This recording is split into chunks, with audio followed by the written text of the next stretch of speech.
চলতেছে সেটা শক্তিশালী করার জন্য প্রশাসনকে শক্তিশালী করবে, যেন প্রশাসন অপচালন না থাকে, যেখানে যেখানে প্রশাসনের যত ত্রুটি বিচ্যুতি আছে ঢেলে সাজাবার জন্য পরামর্শ দিয়েছে। সবাই যৌক্তিক সময়ে নির্বাচন চাচ্ছে, আপনারা আমরা যৌক্তিক সময় নির্বাচন চাচ্ছি। সেই যৌক্তিক সময়টুকু কত? দেখেন, এটা যৌক্তিক সময় তো বলছে যখনই পরিবেশ সৃষ্টি হবে, মানে আজকে হতে পারে, কালকে হতে পারে, 6 মাসে হতে পারে, 1 বছরে হতে পারে। আমরা বলছি যেন জনগণ অস্থির না হয়ে যায়, জনগণ অস্থির হওয়ার আগে যেন নির্বাচন প্লেস করা হয়, এটা আমরা তাদেরকে বলছি। কি ধরনের সংস্কার চেয়েছে? আমরা সংস্কার চেয়েছি যেখানে কোনো দুর্নীতি থাকবে না, দুর্নীতি মুক্ত প্রশাসন যখনই করতে পারবে, মানুষ তাদের ভোটাধিকার প্রয়োগ করতে পারবে, মানুষ নির্বিঘ্নে ভোট কেন্দ্রে যেতে পারবে, ভোট দিতে পারবে, এরকম পরিবেশ যখনই সৃষ্টি হবে তখনই নির্বাচনের ব্যবস্থা করে এবং পিআর সিস্টেমের সংখ্যানুপাতিক হারে নির্বাচনের ব্যবস্থা করার জন্য আমরা প্রধান উপদেষ্টার কাছে দাবি জানিয়েছি। অর্থনৈতিক সংস্কারের জন্য আপনারা কোনো প্রস্তাব দিয়েছেন? হ্যাঁ, আমরা বলেছি অর্থনৈতিক সংস্কারের জন্য বলেছি যে সিলেট পরিবেশের নামে যেখানে পাথর উত্তোলন করতে আমাদেরকে বাধা দেয়, এটা আসলে ভারতের চক্রান্ত। আমাদের দেশ থেকে আমরা পাথর তুলবো, সেখানে পরিবেশের কি আছে? অথচ ভারত থেকে পাথর আমদানি করার জন্য একটা পরিবেশের দোহাই দিয়ে আমাদের এলাকা থেকে পাথর উত্তোলন করা বন্ধ করে দিয়েছে। আমরা বলছি এইটা আপনার জলদি ছেড়ে দেন, সেখান থেকে আমাদের বিশাল একটা বেনিফিট আসবে, অর্থ আসবে। এরপরে বলেছি বিদেশে রেমিটেন্স আনার জন্য আমাদের যারা প্রবাসী বন্ধুরা আছে, রেমিটেন্স জমদাররা আছে, তাদেরকে উৎসাহিত করতে হবে কিভাবে তারা রেমিটেন্স আমাদের কাছে পাঠাতে পারে। অপচয় বন্ধ করতে হবে। আমাদের দেশে সব জায়গায় অপচয় দেখা যায়। সরকারি এক মেহমানখানায়, এক বাংলুরে হাজার হাজার কোটি কোটি টাকা বরাদ্দ, অপচয় কমাতে হবে। যদি আমরা অপচয় কমাতে পারি, আমাদের অনুযায়ী যদি আমরা বন্ধন করতে পারি, আমার বাবার আছে 100 টাকা, যদি বরাদ্দ করি 150 টাকা চুরি করতে হবে। কাজে বাংলাদেশের যেই পরিমাণের অর্থ আছে সেই পরিমাণে বরাদ্দ করা, অতিরিক্ত না করা। সেইভাবে যদি আমরা সুষম বন্টন করতে পারি তাহলে আশা করা যায় ইনশাআল্লাহ বাংলাদেশ সুন্দর হবে এবং অর্থনীতি চাঙ্গা হবে। হ্যাঁ, সেটা তো আমাদের প্রত্যেক প্রস্তাবে ছিল যে পাচারকৃত অর্থ কিভাবে দেশে ফিরিয়ে আনা যায় সেই ব্যবস্থা অবশ্যই গ্রহণ করতে হবে, আন্তর্জাতিক সবার সাথে সমন্বয় করে। পাচারকৃত অর্থ এবং যেই অর্থবাজরা পাচার করছে যদি সেখান থেকে আনতে না পারে, তাহলে দেশের তাদের যে সম্পত্তি আছে তা বাজেয়াপ্ত করে সরকার ফান্ডে জমা দিতে হবে।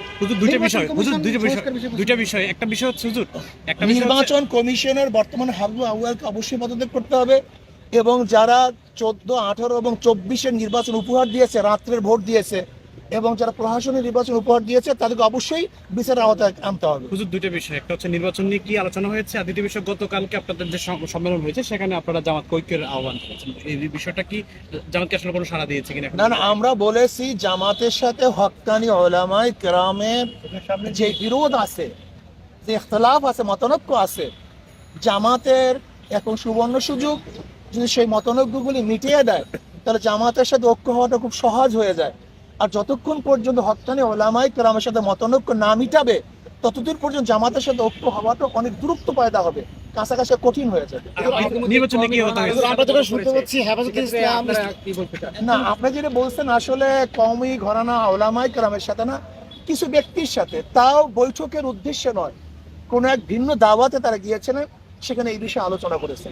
শেষ প্রশ্ন, অনেকে বলছে যে 2বারের বেশি প্রধানমন্ত্রী হওয়া যাবে না, এই প্রস্তাব রেখেছেন, আপনারা এটাকে কিভাবে দেখেন? আমি মনে করি একবারের প্রধানমন্ত্রীও যদি এই শেখ হাসিনা মার্কা হয় তাহলে একবারও আমরা সেই প্রধানমন্ত্রীকে চাই না। আর যদি আদেল, ইনসাফগার, ন্যায়পরায়ণ, মানুষের সেবক, মানুষের উন্নয়ন করতে পারে, দেশের উন্নয়ন করতে পারে, এরকম প্রধানমন্ত্রী বারবার হয় তো সমস্যা কি? কিন্তু আমাদের সমস্যা হলো দুর্নীতি।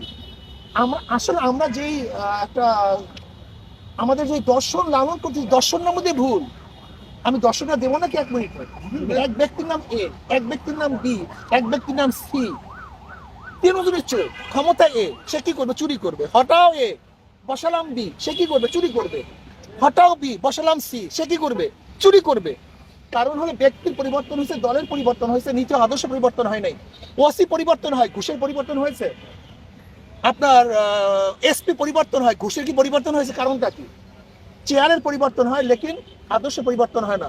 আজকে দেখেন 5ই আগস্টের পরে 2-3 দিনে যারা লুট করছে, তরাস করছে, দখল করছে, চাঁদাবাজি শুরু করছে, এরা যদি দ্বিতীয়বার ক্ষমতায় আসে তাহলে কিভাবে বুঝতে পারেন যে দেশ চাঁদা মুক্ত হবে, দুর্নীতি মুক্ত হবে? হুজুর, একটা জিনিস শুনতে পাচ্ছি যে ইসলামী আন্দোলন বাংলাদেশ, হেফাজতে ইসলাম এবং জামাত ইসলাম মিলে একটা ইসলামিক জোট হতে যাচ্ছে। এবার আসলে আপনারা কি এই প্রশ্নের জবাব আমি দিয়েছি। একটু যদি ডিটেইলস বলতেন, এটা কি আসলে জোট হতে যাচ্ছে কিনা?